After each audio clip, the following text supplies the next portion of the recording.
at me. Listen, we on live Holy Hills Radio. Listen, man, I need you to go and go on social media, uh, text your friends, tell them it is on tonight. I mean, I can't even begin to tell you how this conversation is going to go tonight. It is going to be so powerful, and I'm just believing that somebody tonight is really going to get some insight and even a breakthrough. Um, I got my boy Maurice Good, my co-host, all the way from New York City. I'm telling you, Mo, what's going on with you, man? How you doing out there? Oh man, I'm just so blessed. I can't complain. I'm glad to be with the listeners for another week. So I'm just ready. Wow, man, and I'm telling you, before we really go into the show, man, family is important. And we had our family reunion this past weekend in Detroit, Michigan. I'm sorry, and man, we just had a blast.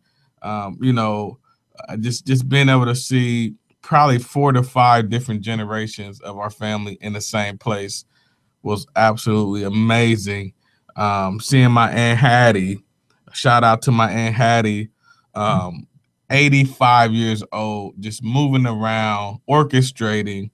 I mean, she didn't need no cane or nothing like that. I mean, Aunt Hattie moves around like she's a 40, 50-year-old woman. And so I'm just excited about that. Uncle Suge, man, I missed the opportunity, Mo, to get Uncle Suge in the studio. I forgot he drove down to Columbus, so he'll be here this whole entire week.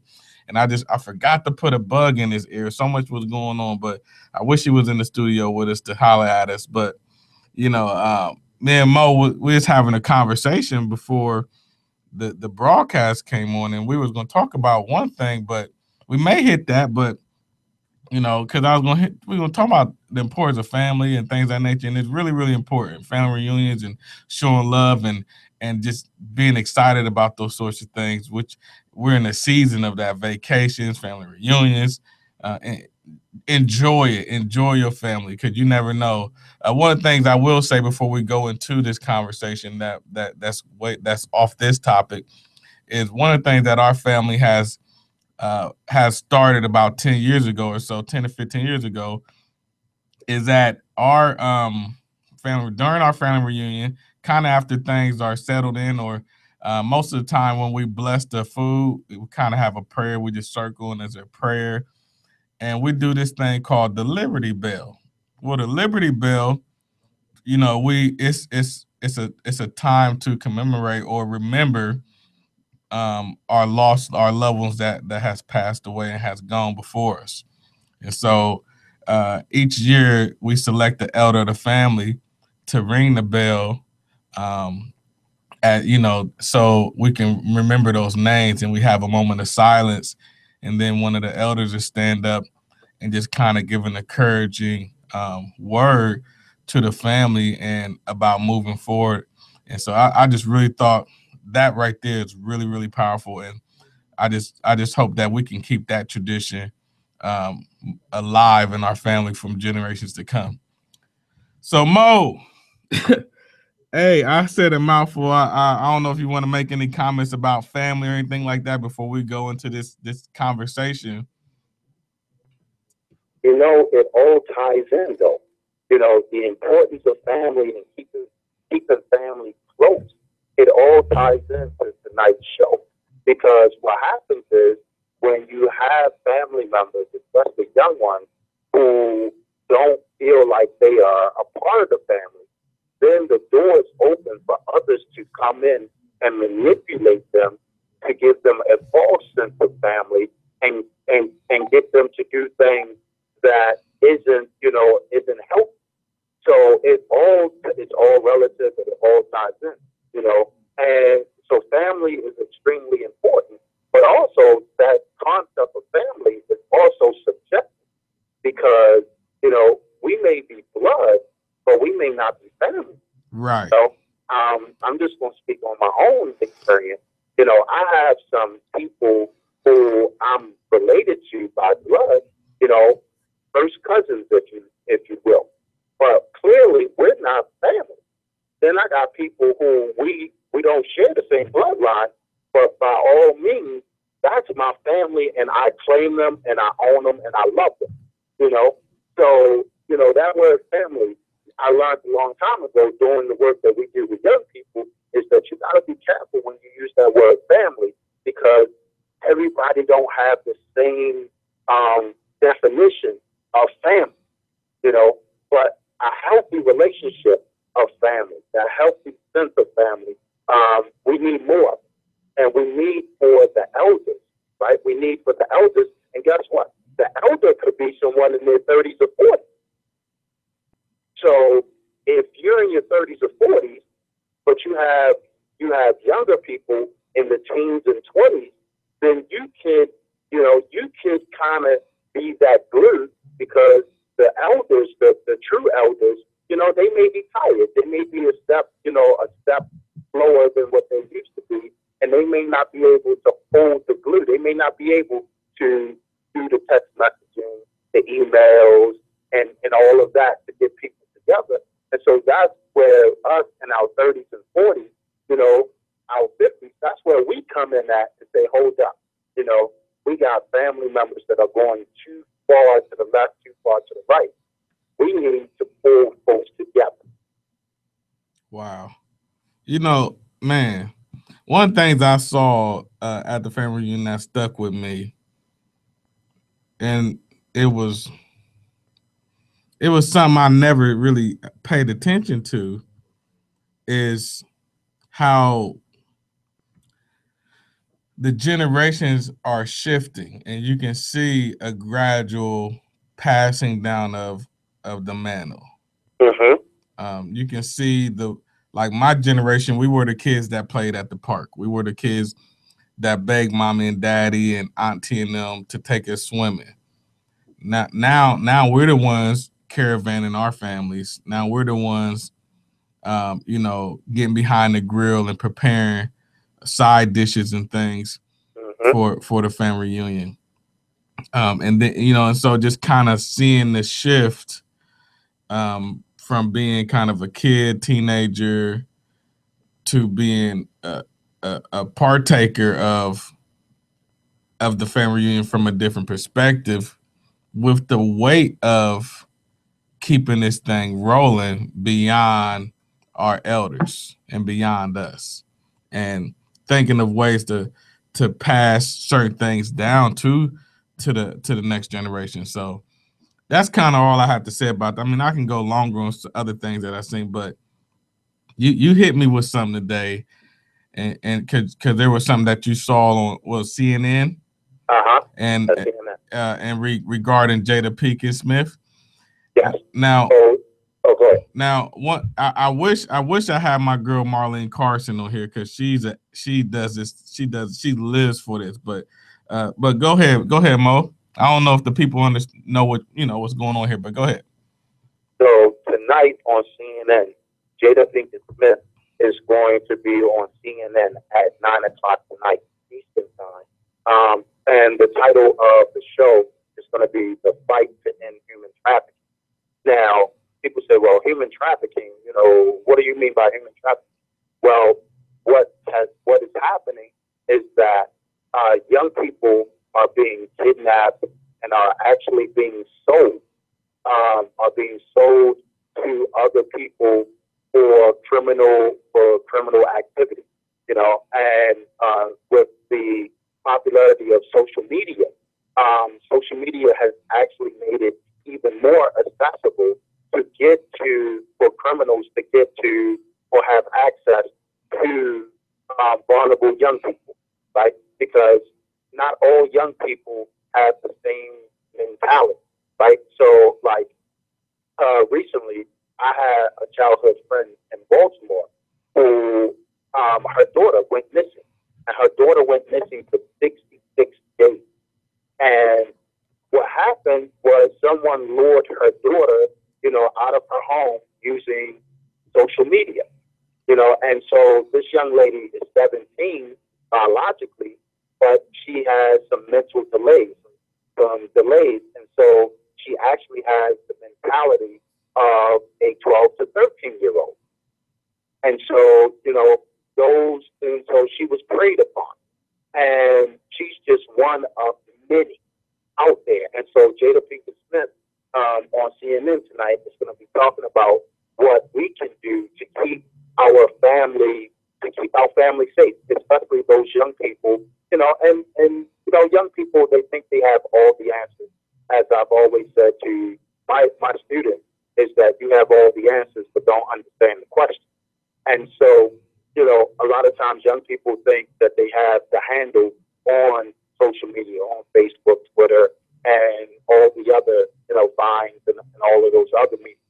But what happens is that there are very savvy criminals. I'm gonna call them what they are, very savvy criminals out there who will exploit their naiveness and their immaturity. And, young people can find themselves in situations that they don't want to be in. Now, how does that play into the whole family thing? Well, it plays into the family because you want to give your young people, you want to give them space to develop and grow. But at the same time, when they reach a certain age, we just can't, take the foot off the gas and say, okay, well, you old enough, you're doing your thing. We still have to keep them close to an extent. Now, what also happens is that just imagine you're a young person, and it's not just girls. Young boys are being kidnapped as well. Right. So imagine I was kidnapped at 13, and let's just say that I'm let's just say at 15 or 16, I'm able to reconnect with my family. So for 3 years, I've been in the sex trade, and I've been forced to do things that I didn't want to do. And so now, 3 years later, right? People look at me and can't understand why I'm so angry, why I'm so defensive, why I'm so introverted, right? And so now that I'm having trouble in school, I'm having trouble with my family, reconnecting with my family, and now I'm making some other decisions that is causing me to, because I'm angry, I'm in pain, I'm upset, and let's just say that now I'm 18 years old or 19 years old, and I end up hurting someone really bad, and now I'm facing life in prison for a murder. Wow. It's all connected. I gotta, yeah, yeah, man. This is a tough subject, man. But and if you're out there and you listening, our calling number is 614-577-1434, or you can call 614-577-1464, 614-577-1464. Man, for me, thinking about this, and I've kind of kept my ear to the ground a little bit on this in terms of what's going on around here locally, and you see some of the things that's happened overseas, and that initial for the parent, that initial recognition of my child is gone. I looked all over the place, everywhere he or she normally be, they aren't there, or that person or that child isn't where I expect them to be. That emotional, you know, roller coaster that a parent is going through, slash what's happening with the child, not going to a place, not knowing what's going to happen to them, whether they're going to live or die, all because of, and also too, Mo, people actually drive around, and especially around school, like during the school year and things like that. People drive around and they scout kids. That's right. They'll sit there in a distance and they'll watch a kid's routine. They'll watch a group of kids. They watch their routine. They watch how far they come from home. They'll watch them, see what streets they go down. They'll study their patterns and just kind of ride around the neighborhood. With my wife, my wife, she actually, one of the things we do is our kids every day when they go to school, they're getting transported to the bus stop and wait into the car until the bus get there. That's not a luxury for all children. Right. And but there's been times where my wife said she saw a certain van and we reported it. You know what I mean? That was really acting suspicious. Okay. So you do have the social media. I mean, I think that's a big aspect because people can act like they're somebody else or act like they're a child, like that child's age, and say all the good things they need to hear and those sorts of things and lure them out and get them to trust them and things. But then you do have the people that'll follow you that will do stakeouts and things like that, and they'll find somebody and they'll grab them and then they'll roll off and then you won't see them no more.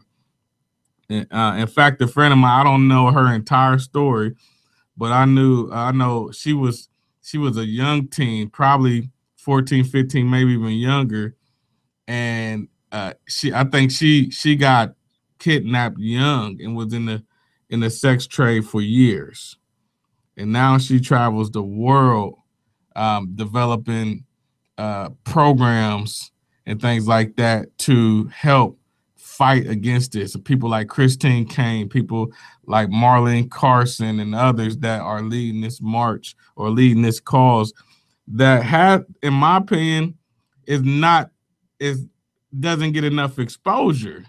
Right. So it's like only until it happens at our house. I mean, we have all the killing, we have all the racial stuff, we have all that stuff that's going on with the LGBT community. You have all these different things going on, but this right here is something that hasn't got enough, and maybe they don't have enough money you know, to put out there so they can get the commercials and get the marketing out there to talk about this issue, the publicity, excuse me, to really get this issue and get the backing of different governments to go after these kids and creating laws and things that would be strict on the people, the perpetrators. So but just that initial feeling, that initial man, my child, like, and I'm gonna move out the way when I say this. Um, Yesterday, my wife and she took some of my kids. They went to a water park. One of my daughters decided to stay back. She didn't want to hang out. She was kind of tired from the trip, and so um, I go home and grab her and take her to work with me. And for some reason, I didn't call my wife and let her know, so that was my fault. Like, hey, I'm about to grab her, she gonna work with me today. So my wife got home. My daughter wasn't there. She's not. My kids aren't the type of kids that just go roam in the neighborhood. And so she looked around. She didn't see her. She called the police. Like, no, yeah, so because it's that real. You know what I mean? And so I do think we gotta pay attention to it. We gotta protect our kids. We gotta help watch the communities and patrol the communities, and if something doesn't look right, we most definitely need to stay abreast to it. So, Mo, what's good, man?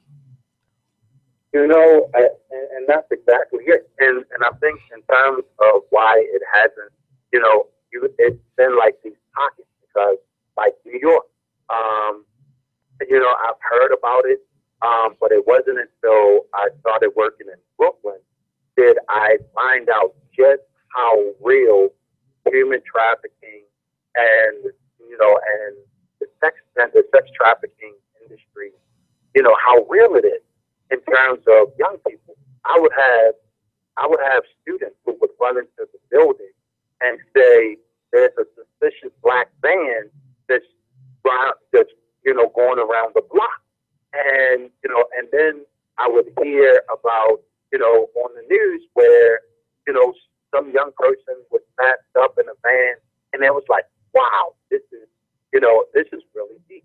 And what happens, I think, also is that a lot of times people, we kind of live in our own silo, and like you said, until it comes to our doorstep, a lot of times we see the pictures and it's like, oh, you feel bad for their family and you scroll down to the next picture, right? And so, like, we all have to become more aware that these children are all of our children, right? They are all of our responsibility. And, what has happened is that we tend to make judgment calls. We tend to pass judgment, well, maybe she was fast, or maybe he was doing something he didn't have any business doing. And that may not even be the case, or like in a situation with my childhood neighbor, like her daughter her daughter has mental delay, and social delay. And so though she's 17 and she may have the body of a young woman, her mental capacity is one of a preteen. So what do you? I'm sorry. Go ahead. Go ahead. I didn't mean to cut you off. I had something I wanted to ask you, but no, go ahead, brother. So what do you think? Like this whole fatherless piece plays. Like how does the lack of a father in the house playing a role in this particular conversation? It's huge. It's huge. Just being able to have that second presence, because again, and we know this from our previous conversation on air and our life experience. Mom is only for one person. No matter how much she does as a super mom, she's still just one person.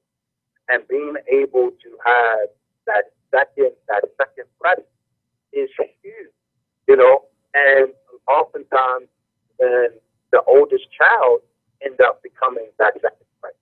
But, I know cases where the second child is conflicted because the second child wants to have their childhood. And so there are certain things that, the oldest child may, overlook and be like, oh, he's all right, she's all right, because as a teenager, I want to have some fun, and so then, God forbid, but if something happens, right, and now mom is looking to the oldest teen, and, they may or may not say it's your fault. And that's a lot of pressure to put on a young person. And so not having dad around is humongous. Because think about it.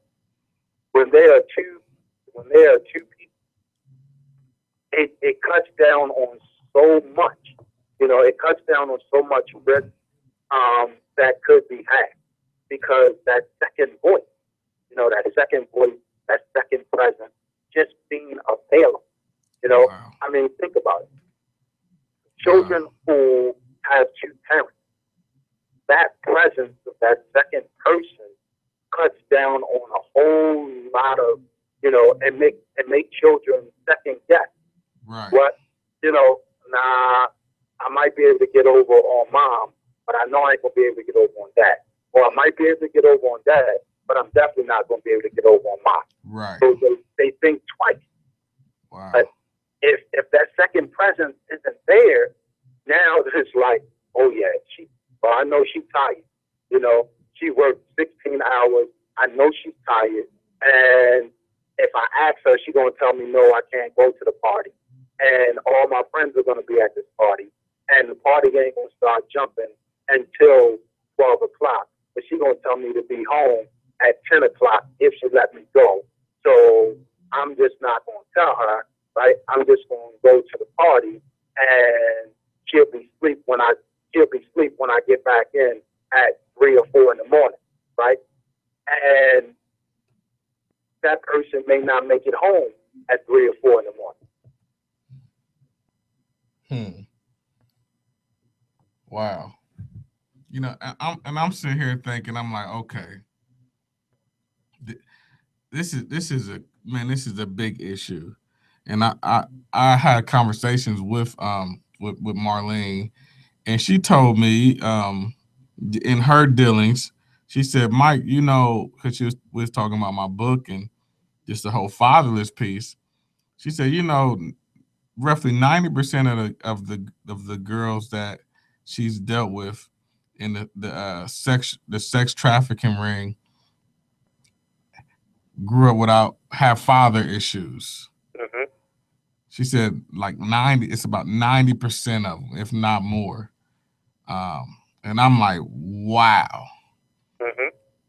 It, so it is. I mean, I don't want to make this segment all about the father's piece, but having strong family support, um, it doesn't negate the attack. It doesn't stop the attacks, but I think it fortifies that person's life. Because think about it. If dad is available, baby girl does not want to do anything that's going to displease dad, right? Right.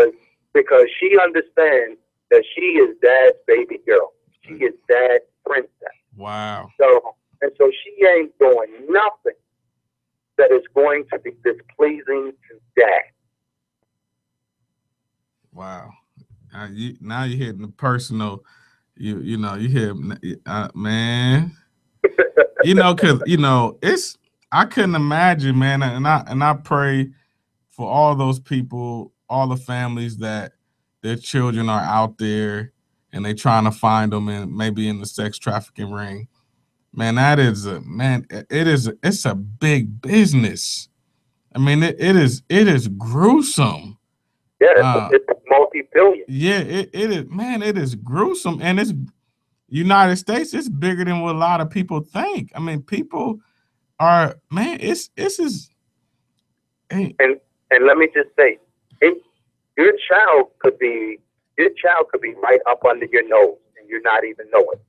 Your child, so like I've heard scenarios where, like here in New York, right?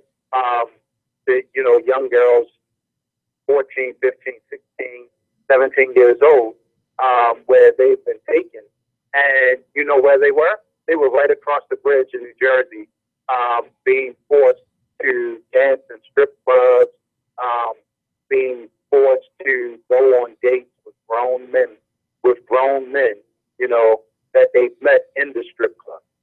that's crazy. That's crazy. That's crazy. Say that one more time. I don't know if people heard you. So, here in New York, they could be a person, that child that was taken, she will be, the person who took her, the temp, will have her and, working in a strip club right in New Jersey or in another part of New York City. So let's say the child was taken in Brooklyn and they took, and I know this to be or to be a fact because now I'm remembering a case in which one of my students was, was being held against her will. And she met the guy in Queens. She was from Brooklyn. She met the guy in Queens and, had her basically kidnapped. And so what happens is, so like I said, the child could be right up under your nose, could be still in the same state. And that's the best case scenario is that you're hoping that they're still in the same city or in the same state because the statistics is that the further they get away from their home city, their home community, the greater the chances that you may never see that child again. Because not only are children being taken, in their home community, children are being taken from their home community and are being taken across seas. So a child could be from Brooklyn, a young girl could be taken from Brooklyn and can find herself in Eastern Europe, in Africa. I mean, what? Mo, can you try to place yourself in the mind of that child? Like, I, I, I can't imagine that. Like, one minute you outside playing volleyball, or you walking to school, or you running an errand, you know, whatever, and then boom, somebody comes up and snatch you in the truck, and you know whatever they do inside there, and then ship you off to a whole nother state, to a whole nother country, where you have no support. It's like I can't. I mean, ah, But that's the whole purpose of it, right? The whole purpose is to take that person away from any type of self-control, any type of control of the situation that they may think they have, right?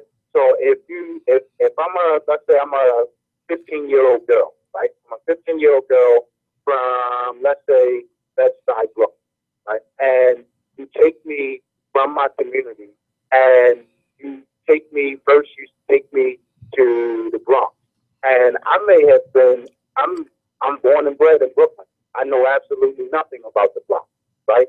And so everything else looked like everywhere else. So you take me to Brooklyn, you take me to the Bronx, and then you ship me over to New Jersey, right?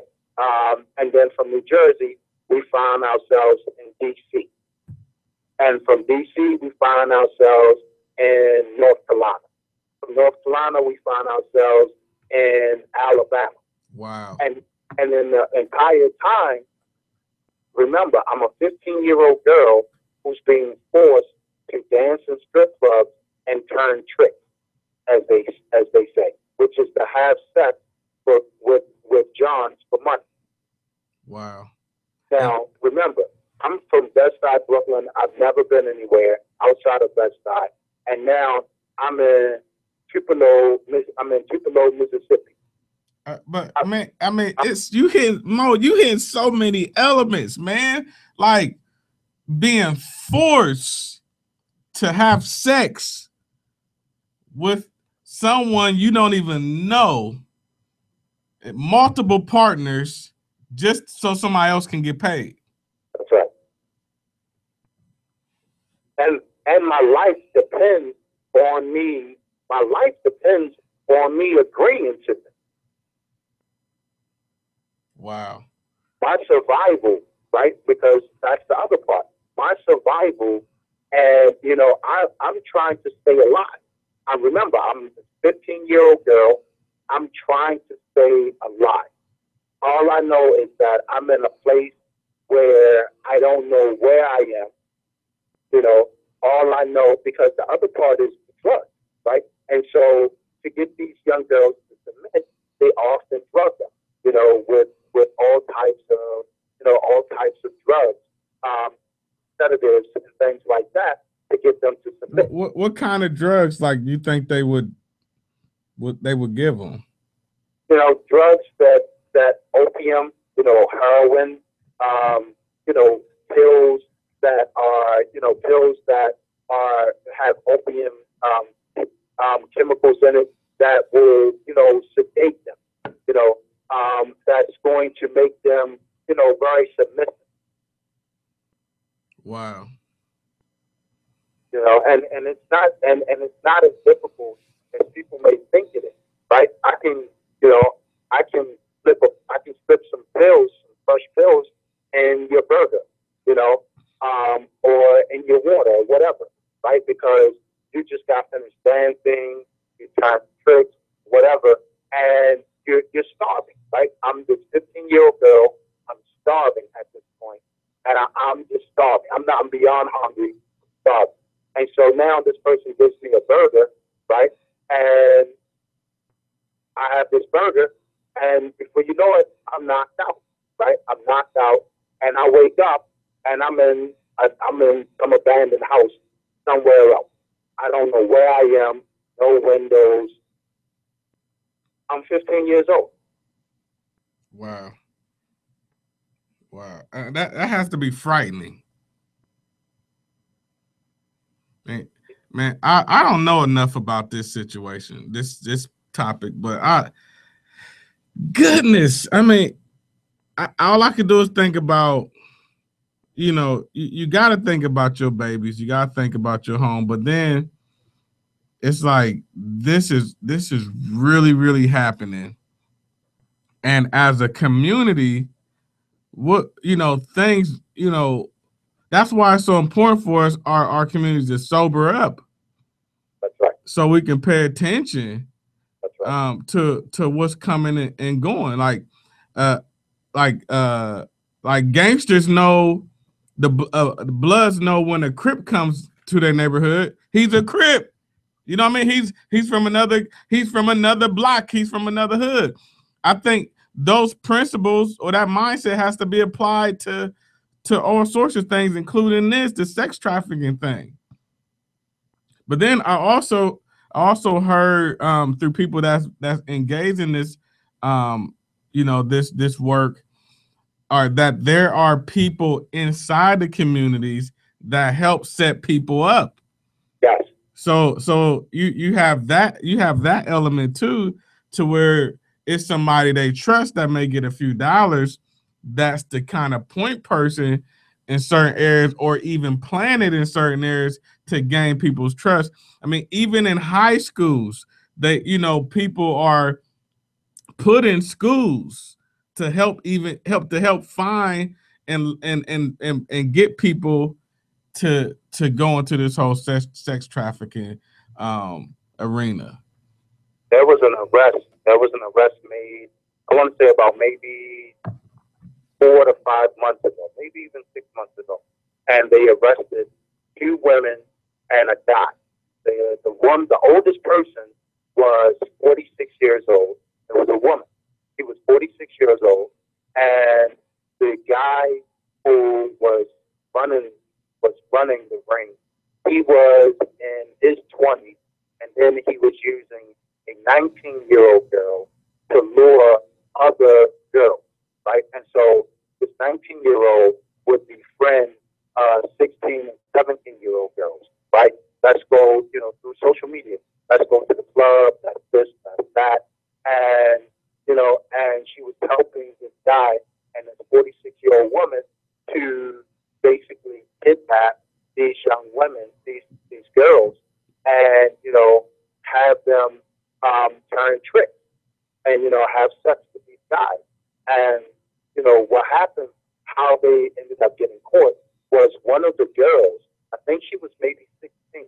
One of the girls, her uncle called her cell phone, and so because they took her phone from her. And so when the uncle called the cell phone, one of the other women, texted him back saying, "Are you looking for a date?"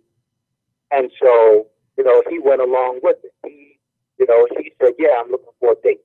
And so they told him where to meet, right? And so they when he met up, when he met them, he grabbed his niece. He grabbed his niece and called the police, and that's how they ended up getting caught. Wow. But that little girl they had kidnapped that little girl for 3 days. Her family hadn't heard from her in 3 days. And that was, and that's one of the success stories, because you got kids who've been missing for years. Wow.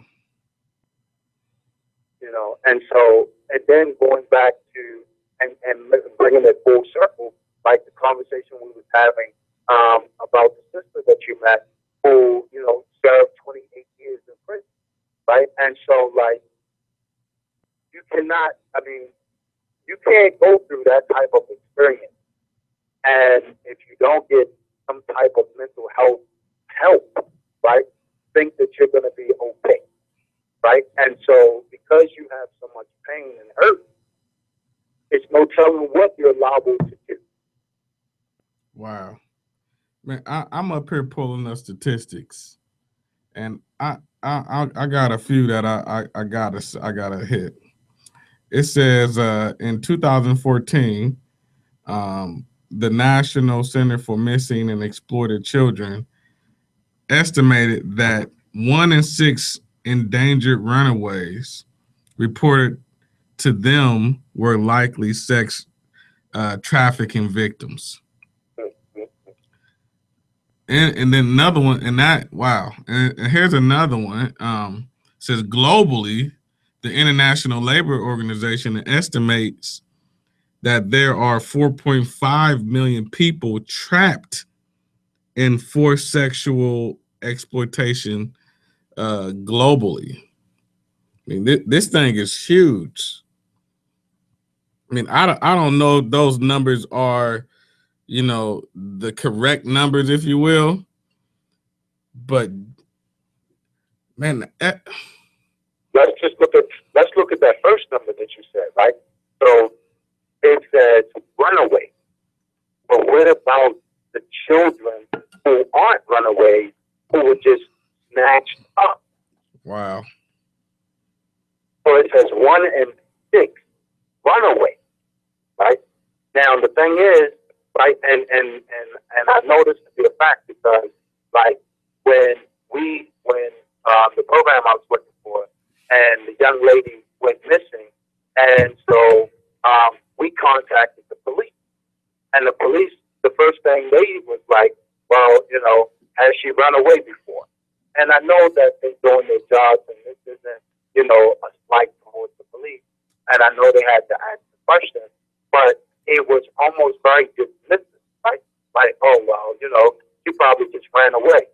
And it's like, no, her family are used to seeing her every single day. She didn't just run away. And so, again, like, what about those? What about those young people who did not run away? If it's 1 in 6, imagine how many it is who were just forced through kidnapping.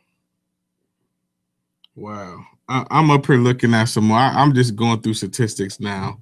It says trafficking women and children for sexual exploitation is the fastest growing criminal enterprise in the world. You got to repeat that, Mike. Trafficking women and children for sexual exploitation is the fastest growing criminal enterprise in the world. In the world. It says at least 21 million adults and children are brought and sold worldwide into commercial sexual servitude, forced labor, and bonded labor. About 2 million children are exploited every year in the global commercial sex trade.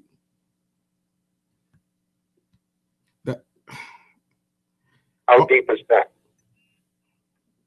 How deep is that? And like, I've had conversations with guys and about, the strip club. Guys, oh yeah, me and the boys were going to the strip club, and I was, and I said, listen, I don't want to be that person who rains on your parade, because I understand what it means to be a young man and young guy and all of that. I said, but have you ever thought about how many of those young women are actually being forced to give you a lap dance? Wow. And usually the look that I get is like, did he really say that? I'm like, yeah, I really did say that. Because don't assume that every young woman is there under their free will. Wow. Hey, that's something I mean, this is big. I mean, this is huge. And it's growing. I don't like the devil. I just can't stand that joke. I'm sorry. I just gotta pause and just, man, God, I just pray that you cover our children and bring, children home that are in those situations, children that are brought home, that they get the proper help they need and to recover and be healed. Cause even coming home, Mo, right? Even coming home, you did 2 years, you did 3 days, you did 5 years, however long. Man, that's a scar. That's right. And so post sexual traffic arena, just like the women, the girls that were up in Cleveland.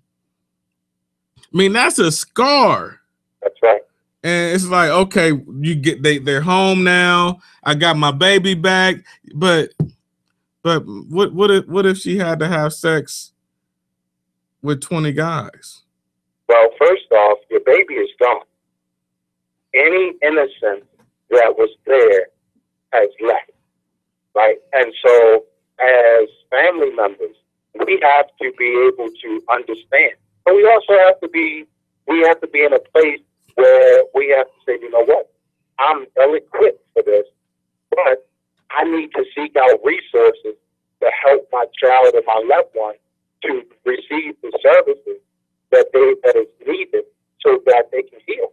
Because so many of these victims, because that's what they are, they're victims. So many of these victims will never be able to have healthy relationships after going through this trauma, because we're talking trauma, right? This is a traumatic experience. And so if they don't receive the proper help, mental health support, then a lot of them, the majority of them, will never be able to have healthy relationships because they're suffering from so much trauma. And so now we're talking PTSD, post-traumatic stress disorder. Mo, I just read something disturbing. I'm here because now it's making me want to get more educated on it. I wish I was more educated on this. But check this out. Here's a small story, or a survivor. This is a quote a survivor said. Said they forced me to sleep with as many as 50 customers a day. I had to give the pimp all my money. If I did not earn a set amount, they punished me by removing my clothes and beating me with a stick until I fainted, electrocuting me, cutting me. This is a survivor from Cambodia.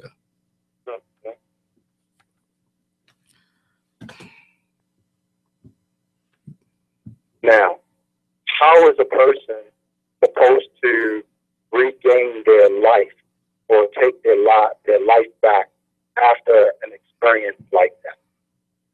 Now, some of the audience, some of the listeners may say, well, oh, that happened in Cambodia. But if it happened in Cambodia, it can happen in Columbus. Yeah. I mean, it happened to a human. That's right. I don't care if you're from Zimbabwe. I don't care if you're from Nigeria. I don't care if you're from China. I don't care if you're from Canada, Mexico, South America. Man, this is, oh my goodness. 50 in one day. And see, and guess what? That's on the conservative side, because I've heard numbers that were greater than 50. Please don't go there. No, I'm serious. I've heard numbers in the triple digit, one person. I've heard a case of, I want to say, in Mexico, where a young woman, she was kidnapped at the age of 10, and and when she was finally released, or she finally got away, she talked about how a minimum of 100 men per day. And so, but again, right, a lot of times we think that this is happening in far reaches, China, Africa, places like that. But, we're here, me and you are here to let our listeners know that it's happening in Bed-Stuy. It's happening in the South Bronx. It's happening in Columbus. It's happening in Cincinnati. It's happening in places like Kent. A lot of times it's happening in small places, in little communities, right? Right under people's noses. And so don't think that this is happening in, oh, it's happening in Mexico. Yeah, it's happening in Mexico, but it's also happening in East LA. It's also happening, you know, in like I said, in Cincinnati. It's happening in Baltimore. I was just in Baltimore and I was talking to a good friend of mine who runs a soup kitchen. Now he runs a soup kitchen for the homeless. And so as him and I was talking about my nonprofit that I'm organizing, I told him that when the time comes that we're going to be also focusing on human and sexual trafficking. And he said, oh, wow. He said, brother, that's huge here. He said, that's big. And I said, really? He said, man, sex trafficking in Baltimore is huge. Wow. And I'm like, it's everywhere. Wow. I'm reading a recent story from the Providence Journal. This came out today. It says it's talking about I think her name is Linda Marie Otto. It says she remembers being given so many drugs that she sometimes drew on herself. The drugs kept her loose, so she wouldn't be able to fight or escape. Mm-hmm. She remembered the men who came to the door bringing cash, expecting sex. Mm-hmm. They're victims of somebody else's expectations. That she wasn't allowed to refuse. I'm reading it. She remembers being locked in a room as a punishment. She wasn't allowed out of the apartment alone. She couldn't eat until her captors were hungry. Mm-hmm. She remembered being forced to watch those men tie another young woman in a chair to beat her. The beating was a warning. Wow. She'd get the same if she tried to run. Linda Marie Otto sits at a picnic table at her aunt's backyard under a cloudless sky, and she loses her breath. Her eyes narrow, staring at something unseen. Her voice tightens. I get so sick to my stomach. I'm ready to curl up in a ball and cry or scream and let it all out, she says. At the same time, it doesn't come out. It doesn't come out. Mm-hmm. What are you seeing? Everything that happened. What went on? She is trying to talk about the years she spent with two men who had been friends from her Yonkers neighborhood until they decided to become pimps and sell her to other women for sex. Mm-hmm. The men moved them to Rhode Island in 2006 after learning about a loophole in state law that allowed indoor prostitution. Mm-hmm. They lived in an apartment on Urban Street in North Providence, and then an apartment in Providence at 123 Pinehurst Avenue, a block from Providence College. I'm ready to deal with it because it's destroying me inside and out. And it's only going to continue to get worse. Linda was 16 when these men became her pimp. She was 19 when she escaped for good. She had just turned 20 when the Providence police arrested the two men in the fall of 2010 on charges of sexual trafficking. And the other two women. Now, let me just say this.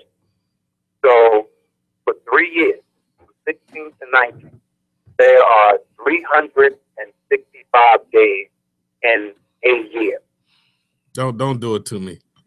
He was in captivity 3 years, right? 365 days times 3. Over 1,000 days. Over 1,000 days. She was in captivity, not knowing if she was going to live to see the next day, not knowing if she was ever going to see her family again. For over 1,000 days, not knowing if one of her Johns was going to give her AIDS.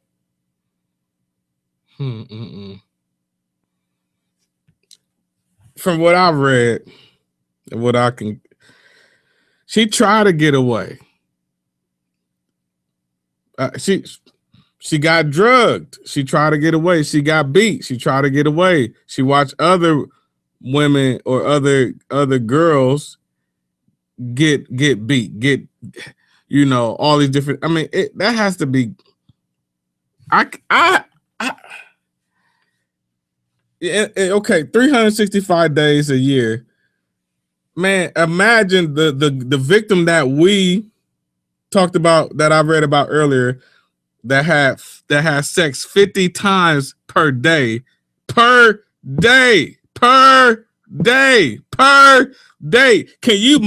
we multiply that times 365? How many times this sister or these women out here, these young girls or whoever, are having to give their man this. You know what this article is called? Fighting for Her Soul.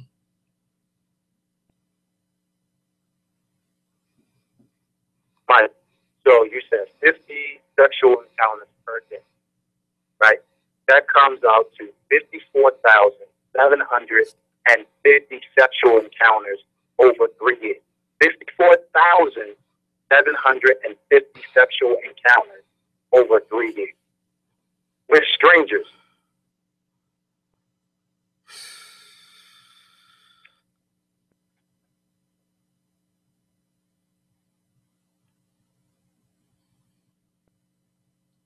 Hello? I'm sorry. I'm just Brother. Man. Oh yeah. And so the other part to this. Hold up before you go. I'm sorry, something just hit me. But I can almost guarantee this, that somebody right now in the world is having to give up their body right now in this particular business. That's right. Right now, as we speak, the conversation we have, somebody right now is being forced. Somebody right now being prepped. Somebody's right now being drugged. Somebody's right now being an example made of them. I'm talking about as we speak. Not tomorrow, not next week. Right now, somebody right now is being forced to give up their soul. This girl, she said, I lost my soul in this. And what do you do when you lost your soul and it wasn't your fault? I'm sorry, Mo. You're absolutely right, brother. And I want to take it somewhere, because we may know, and I'm speaking directly to our listeners. We may know of someone, right? You may have a family member who has this little young girlfriend, and he treats her really badly. He says, oh, that's his little tenderoni or whatever. Pay close attention. Pay close attention, because that child may be against her will, right? You may see people. I'm begging and pleading to our listeners to really keep their ears and eyes open, because there may be a child that you see and don't see what's really happening to them. Also, right, you may know of someone. Now, we all say, oh, no, I don't know those type of people. But let me tell you, in desperate times, people do some desperate things, right? And so, like, with the woman that I spoke about, the 46-year-old, she had lost her job. She fell on hard times. And I'm not making any excuses for her at all. But that was her rationale as to why she let this 20-something-year-old guy use her home to bring these girls that he had drugged, and he was using them, as a hotel, right? And he would give this woman part of the proceeds from from these acts, right? And so again, right, we really need to pay attention, keep our eyes and ears open. Now, some of us, we live by the mantra of, I'm too busy minding my own business to mind somebody else's business. I only focus on my business, right? Well, what if it was your child? What if it was your 10-year-old? What if it was your 12-year-old girl, your 12-year-old daughter, who was being forced to sleep with 50, with 45, 50, 60-year-old men, right? And 50 men at a time. What if it was your 12-year-old son? Because this isn't just about girls. What if it was your 12-year-old son who's being forced to perform sex acts on men and women? Wow. Wow. So, I really want this to hit home. I want people to understand that, right, we need to keep our ears and eyes open for our children. Wow. Wow. I'm trying my best to digress, brother. I really am. I'm trying to. I don't even know how to close this because now this is bringing me back to social media. I mean, they have different like levels of social media, like Facebook and Instagram. People use them for good, and other people use them for negative stuff. But there's other things like I'm starting to learn about because my kids, I had to cut them off some stuff, like Small World and Kick. I mean, all these things is how people make them. But recently in my own house, I had to address situation that happened in my house. I had to go and check people's inboxes, my kids' inboxes. I had to, me and my wife, we went and looked at different things, and we saw some things we did not like. And your kids won't tell you because they feel safe. That's right. And they can get lured. And so I seen some stuff, man, and so, man, I'm like, man, we gotta pray, but at the same time, I'm going through and I'm putting restrictions. Some people, you too strict. No, I'm putting restrictions. You got this much time online, unless you got, unless you got some homework or something like that to do, some research. But there's gonna be, age, like, how it has like rated this, rated M for mature, rated. I mean, man, y'all all gonna be like the kid level. Man, go to your computers. If you don't know how to do it, have somebody come in and check your kids' stuff. Man, check their text messages. I'm telling you, I ain't saying you gotta be the police all the time, but man, periodically you gotta do some checks to make sure your house is in order. Because sometimes it's not even the people that's watching and trying to spy them, trying to snatch them. It could be them on some type of social media having a conversation with a person they don't know. That's a grown man that's talking to a 12-year-old. I mean, think about this. Think about that term catfish, right? That term catfish came to popularity a few years ago. And one of the most popular cases was the young man who was a football player for Notre Dame, right? And who, alleged that he was catfish. And so that term catfish is when you're on social media with somebody who actually doesn't exist, right? So you're interacting with a ghost, right? Now, when you think about being catfish, when you think about interacting with someone who actually doesn't exist, then that leaves the door wide open for all types of exploitation, right? And then think about, I'm a 14-year-old girl, right? Because I always like to put myself in their situation. Imagine I'm a 14-year-old girl, and I just posted on Facebook that my mother would not buy me these Gucci sneakers that I want, right? I hate her. She won't buy me these sneakers. You know, all my friends, blah, blah, blah, right?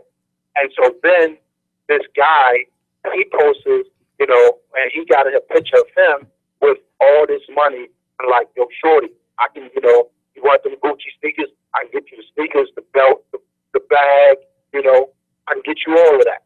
What's up? What I gotta do for it? Oh, you don't gotta do nothing for it. You know, just meet me at the mall. Now, I'm 14 years old. I'm thinking that, okay, I'm meeting him at the mall, so I'm gonna be safe, right? I get to the mall, and you know, I gotta go. He said, okay, walk with me to the parking lot.